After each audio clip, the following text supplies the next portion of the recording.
আজকে আমাদের অফিস ছুটি, তাই সবাই আড্ডা দিচ্ছি। এই যে প্রগতি, এদিকে রাজ, আর এইদিকে আমি।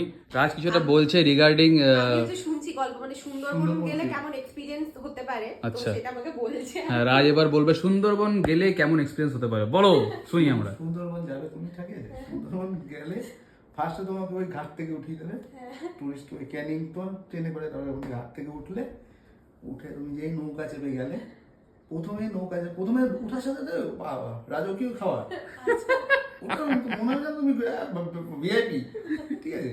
আর লুচি কচুরি এরকম সুন্দর, হ্যাঁ আমিও দেখেছি সেটা, ঠিক আছে, আলুর দম, মিষ্টি, আর শীতকাল হলে আবার মোয়া, ঠিক আছে, এসব তোমাকে ধরিয়ে দেবে। আর তোমার যেতে যেতে তুমি কি কি দেখবে, দেখার মধ্যে হলো দুটো হরিণ, কপাল থাকলে 4টে বন মুরগি, ঠিক আছে, বলছি আমি, কপাল থাকলে 4টে বন মুরগি, ঠিক আছে, একটা মানে হয়তো 4 বছর 5 বছর ধরে একই জায়গাতেই শুয়ে আছে এরকম কুমির, ঠিক আছে, ও তো মরে গেছে, ও তো মরে যেতে পারে, বড় একটা কুমির, ঠিক আছে, আর নর্মাল শুধু গাছ আর গাছ আর পাখি তুমি দেখতে পাবে। পাখি তুমি চিনতে পারবে না কি পাখি। হ্যাঁ সেটা ঠিকই, তুমি চিনতে পারবে না, কারণ তুমি তো বার্ড ওয়াচার নও, ঠিক আছে। না একটা জিনিস শুনেছি, মানে আর যদি তুমি মানে তোমার যদি বিশাল কপাল হয় তাহলে বাঘ, তাহলে বাঘ দেখতে হবে, বাঘ দেখে সাথে তুমি ফিরে আসবে, ফিরে এসে লটাই টিকিট কেটে দেবে, সেদিকে তোমার কপালটা ভালো যাচ্ছে, বলেছিলাম না কি একটা ওখানে গ্রাম আছে, কি স্বামীহারা গ্রাম নাকি, বিধবা ও সবাই ওখানে আর কি না, মানে বাঘ নিয়ে গেছে সবাইকে, হ্যাঁ, ওই যারা তোমার মিন চাষ করে আর যারা মধু তুলতে যায় যারা, ওই তাদের সব মেরে দেয় তো, তাদের বিধবারাও ওখানে থাকে, বিধবারা না, মানে যেটা আমি শুনেছি খাওয়া দাওয়া নেই খুব ভালো হয়।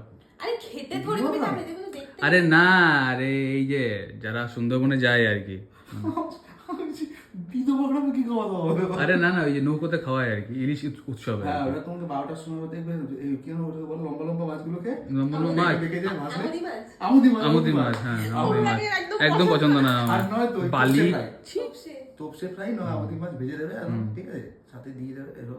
আর দুপুরবেলা নয় ইলিশ মাছ, ইলিশ মাছের মাথা দিয়ে কচু শাক, মানে মাতাল হতে হবে ওখানে গেলে আর কি, খাওয়া দাওয়া একদম। আর মাঝে একবার তোমাকে হ্যামিল্টন সাহেবের বাংলো দেখাতে নিয়ে যাবে, যেখানে বলে রবীন্দ্রনাথ গেছিল, ঠিক আছে, মানে তুমি রবীন্দ্রনাথ এরিয়া থেকে গিয়ে তুমি রবীন্দ্রনাথ আরেক জায়গায় কোথায় গেছিল সেটা ঘুরতে, ঠিক আছে, তুমি বোলপুর থেকে যাচ্ছ কোথায়, ঘোষা বাগিয়ে দিচ্ছ রবীন্দ্রনাথ ঘুরতে।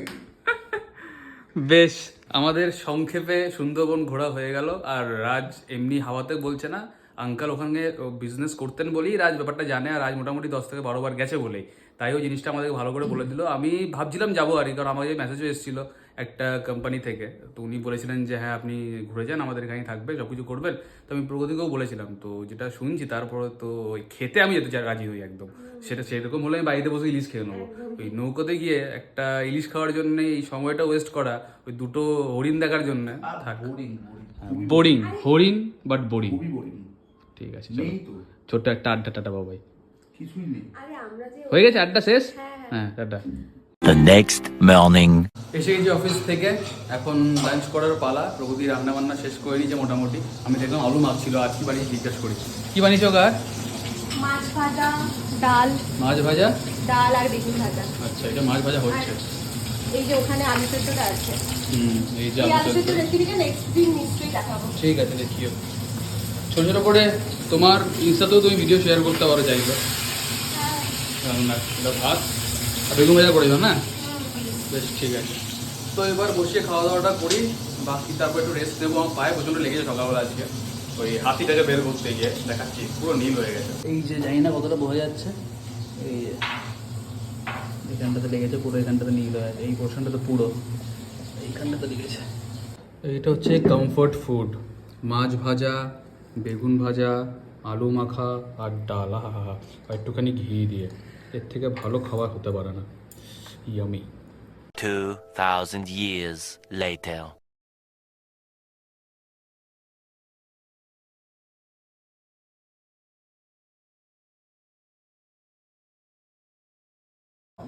Hey,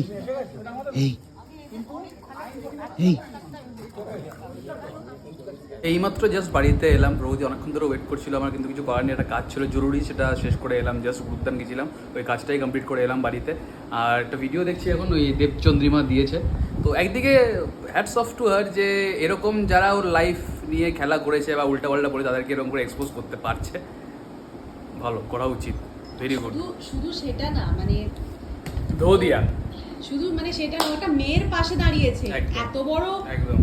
মানে বুকের পাটা সবার থাকে না আর তো কি। এখান থেকে আমরা এটাই শিখতে পারি যে যারা বা যে বা সবাই আর কি তোমার সম্বন্ধে যারা এরকম করে উল্টাপাল্টা নিয়ে একটা গ্রুপে কথাবার্তা বলে তাদেরকে এক্সপোজ করে দেওয়াই বেটার। মানে তার আগে তোমাকে অবভিয়াসলি একটা প্ল্যাটফর্ম বানাতে হবে নিজে, তো সেখানে এরকম এক্সপোজ করে দেওয়াই ভালো।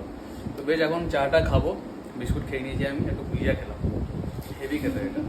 বেশ দাও ক্যামেরাটা দাও, তোমাকে একটু দেখাই, আমাকে দেখালে হবে খালি। এই যে প্রগতি বসে আছে, প্রগতি নতুন টিউশন হয়েছে একটা, সে আমার বুকুর টকেজেরই ফ্যামিলি মেম্বার।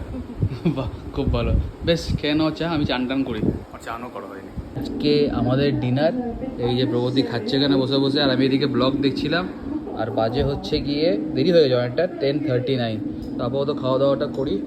তো আমি কিছুক্ষণ আগে চান করলাম, আজকে অনেক দেরি হয়ে গেছে, সব কিছু কাজ করতে দেরি হয়ে গেছে আর কি, কী করবো, কিছু করার নেই। তো এই খাওয়া দাওয়াটা করি, তারপরে ঘুমিয়ে পড়বো, আর কিছু করার নেই, বাকি কথা সকালবেলা হচ্ছে। Tata, good night.